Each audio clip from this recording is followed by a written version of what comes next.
Good morning and a warm welcome to your show, Sunny Mornings in Boston. I'm your host, Melissa, and it's Wednesday, March 13th. Coming up on today's show, we'll get into the weather report. Then we'll jump into some local news and a few interesting happenings in business, tech, and science. But first, you'll be interested to know 243 years ago today, in 1781, Uranus was discovered. Sir William Herschel first observed Uranus, leading to its discovery as a planet and expanding the known boundaries of the solar system for the first time in history, and making Uranus the first planet classified as such, with the aid of a telescope. So now you know. And now you know what time it is. It's time for the weather report. In the Boston area. This morning it's cloudy and feels like 32 degrees with 6-mile-per-hour wind. The sunset will take place at 6:48 and it will rise again tomorrow at 6:56. It looks like we're in for some sun today with a high near 53 and wind of 5 to 7 miles per hour. Tonight, partly cloudy with a low around 39. For all you beach runners out there, the first low tide Wednesday will be at 8:15 a.m. with a high tide at 2:30. The nearshore buoy at Cape Cod Bay reads 40 degrees for the water temperature. Looking ahead in the weather.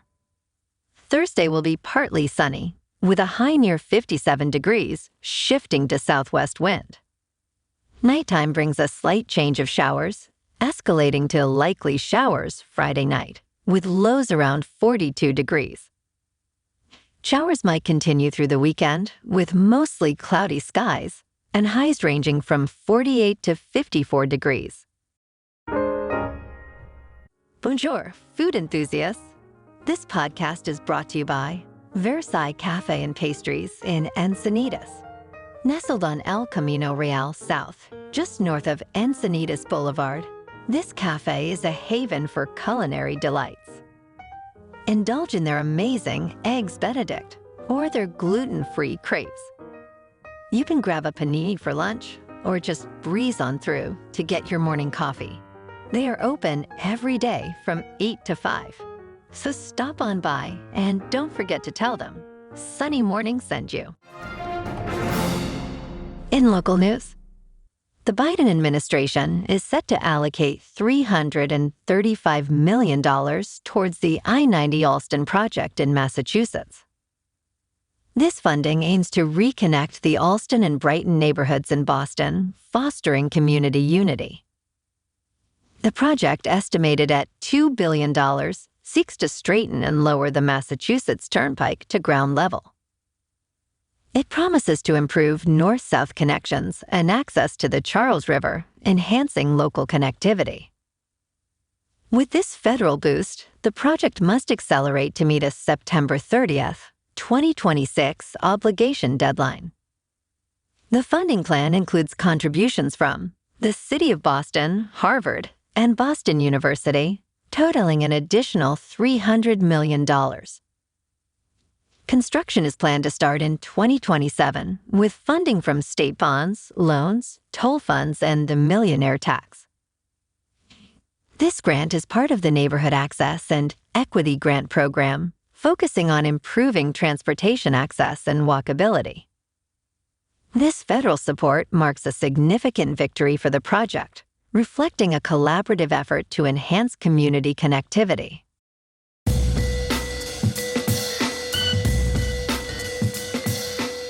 Now on to sports.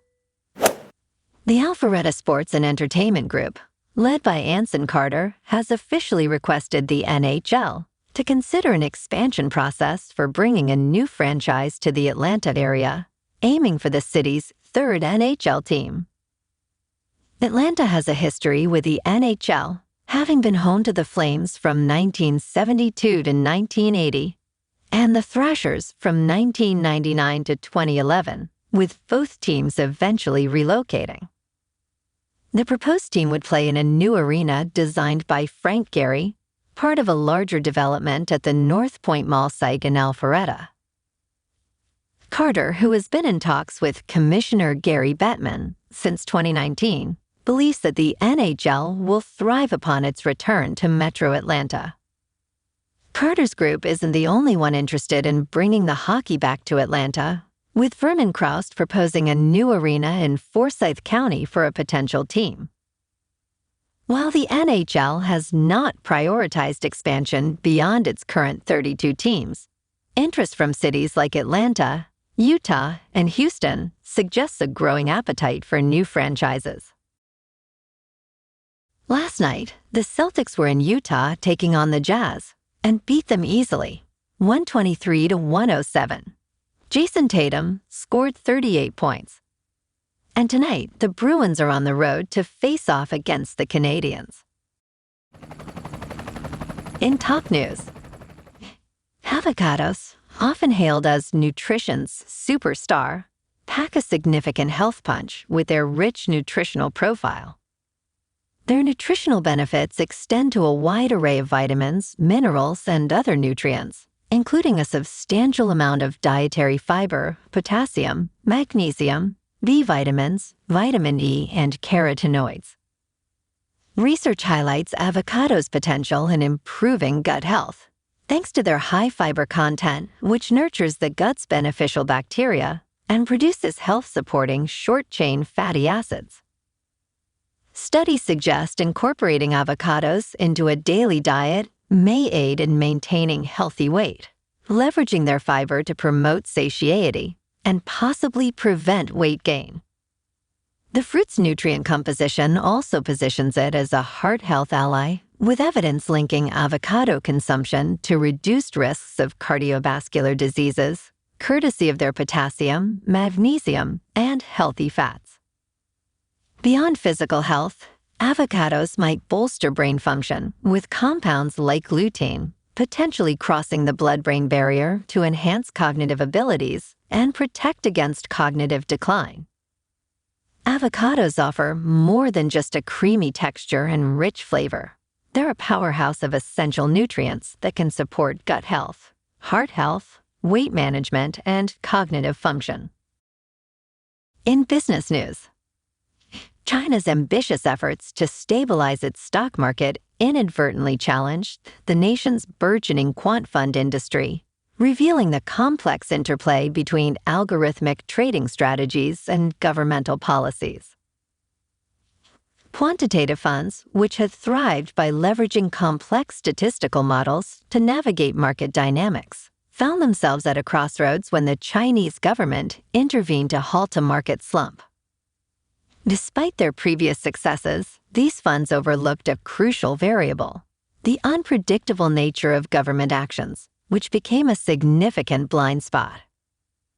The government's crackdown on quant trading aimed at stemming the tide of market losses, particularly targeted funds betting on small companies, leading to substantial financial losses and increased scrutiny.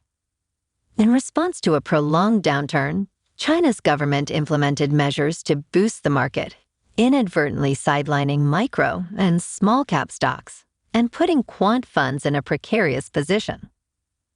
The interventions led to rapid market shifts, with quant funds struggling to adapt their algorithms to the new regulatory landscape, resulting in significant losses and the closure of some funds. As China's quant fund sector grapples with these challenges, the episode serves as a cautionary tale about the limits of algorithmic trading in the face of government intervention and the need for adaptability in unpredictable markets. In crypto movement, Bitcoin remains over $72,000. Ethereum is at $4,000. And Solana is $150. Moving on to a more local vibe. In our community spotlight on health and wellness, we are working with a national Pilates studio to bring you some free classes, so listen up. Check out Club Pilates, with several locations in the Boston area. Pilates presents a comprehensive wellness approach, cultivating strength, reducing tension, and elevating mental well-being. Scientific research affirms its benefits. So now you can check out Club Pilates, for a free class. With locations in Canton, Wellesley, Hingham, Brookline, and Framingham, just be sure to tell them Sunny Mornings sent you by. And now, back to the show. Let's talk science. The quest to resurrect the woolly mammoth, a creature that roamed the Earth around 10,000 years ago, has made significant strides thanks to colossal biosciences. This de-extinction company has mastered a gene editing technique, enabling the propagation of Asian elephant cells indefinitely in the lab. This breakthrough uses induced pluripotent stem cell technology, which may eventually allow the creation of sperm and egg cells, leading to a mammoth-like creature. Despite ethical debates, the project aims to reintroduce these giants into their former habitats, potentially revitalizing ecosystems. The initiative faces skepticism over the recreated animal's behavior and ecological impact, yet the team remains dedicated to their vision. This ambitious endeavor illustrates the intersection of advanced science, conservation efforts, and the ethical considerations of de-extinction. And in entertainment news, Neil Young, the iconic rock musician, has decided to bring his music back to Spotify after a 2-year hiatus, during which he protested the platform's association with podcaster Joe Rogan.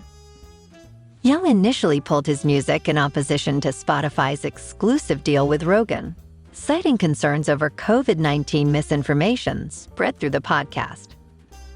Rogan's podcast, known for its controversial content, recently expanded its distribution to include platforms like Apple, Amazon, and YouTube, following a new agreement with Spotify. In his return to Spotify, Young expresses a pragmatic stance, acknowledging the challenge of boycotting every service that carries Rogan's podcast due to the limited streaming options available for his music. He also reiterates his disappointment with Spotify's sound quality, hoping for improvements that would allow listeners to fully experience his music as intended.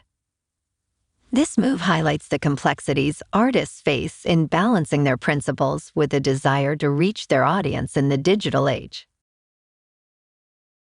Well, alrighty folks, it's time for the quote of the day. And today, we'll hear from an old friend who's been quiet for a while. Uh-oh, guess what day it is? Guess what day it is? Mike, what day is it, Mike? Hump day? And that's a wrap for this morning. Remember to stay tuned tomorrow for more news and updates. Have an amazing day, my good friends.